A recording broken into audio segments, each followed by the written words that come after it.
নমস্কাৰ আপোনালোকে এইখিনি পাৰ্সেল দেখিছে এইখিনি মই বৰ্তমান যেটো ডিসপেচ কৰিবৰ কাৰণে ৰেডি কৰি ৰাখিছো মানে পিকআপ কৰিবলৈ আহিব কুৰিয়াৰ লৰাসকল সো মই এইখিনি ৰেডি কৰি ৰাখিছো মই কোট পঠাম এটা আপোনালোকক দেখাই দিম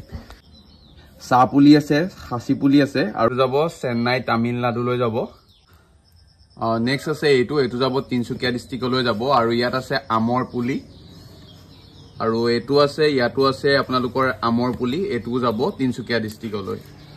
আৰু নেক্সট আছে এটো আছে খাসি গছৰ 10টা খাসি গছৰ পুলি যেটা আগৰত বুলি কয় আৰু এটো যাব চণ্ডীগড়লৈ যাব এটো আছে আপোনালোকৰ 5টা আমৰ পুলি আছে আম আছে লিচু আছে কমলা আছে আৰু এটো যাব মৰিগাঁও ডিস্ট্ৰিক্টলৈ যাব ইয়াত আছে কমলা আঙুৰৰ পুলি আৰু লিচু পুলি আছে আৰু এটো যাব ডিব্ৰুগড় ডিস্ট্ৰিক্টলৈ ইয়াত আছে আপোনালোকৰ লিচু কমলা এডেনিয়ামৰ গছ আছে সো এটো যাব কামৰূপ ডিস্ট্ৰিক্টলৈ সো এনে ধৰণে যদি কোনোবাই আপোনালোকৰ অৰ্ডাৰ কৰিব বিচাৰে তেনেহলে মোৰ যেটো স্ক্ৰিনৰ নাম্বাৰ দিয়া আছে মই সকলো ধৰণৰ ফলমূলৰ পুলি ফৰেষ্ট প্লান্ট আৰু ফ্লাৱাৰ্স এভেইলেবল আছে আপোনালোকে যদি অৰ্ডাৰ কৰিব বিচাৰে মোৰ ওপৰৰ স্ক্ৰিনত যেটো নাম্বাৰ দিয়া আছে তাত আপোনালোকে কন্টাক্ট কৰিব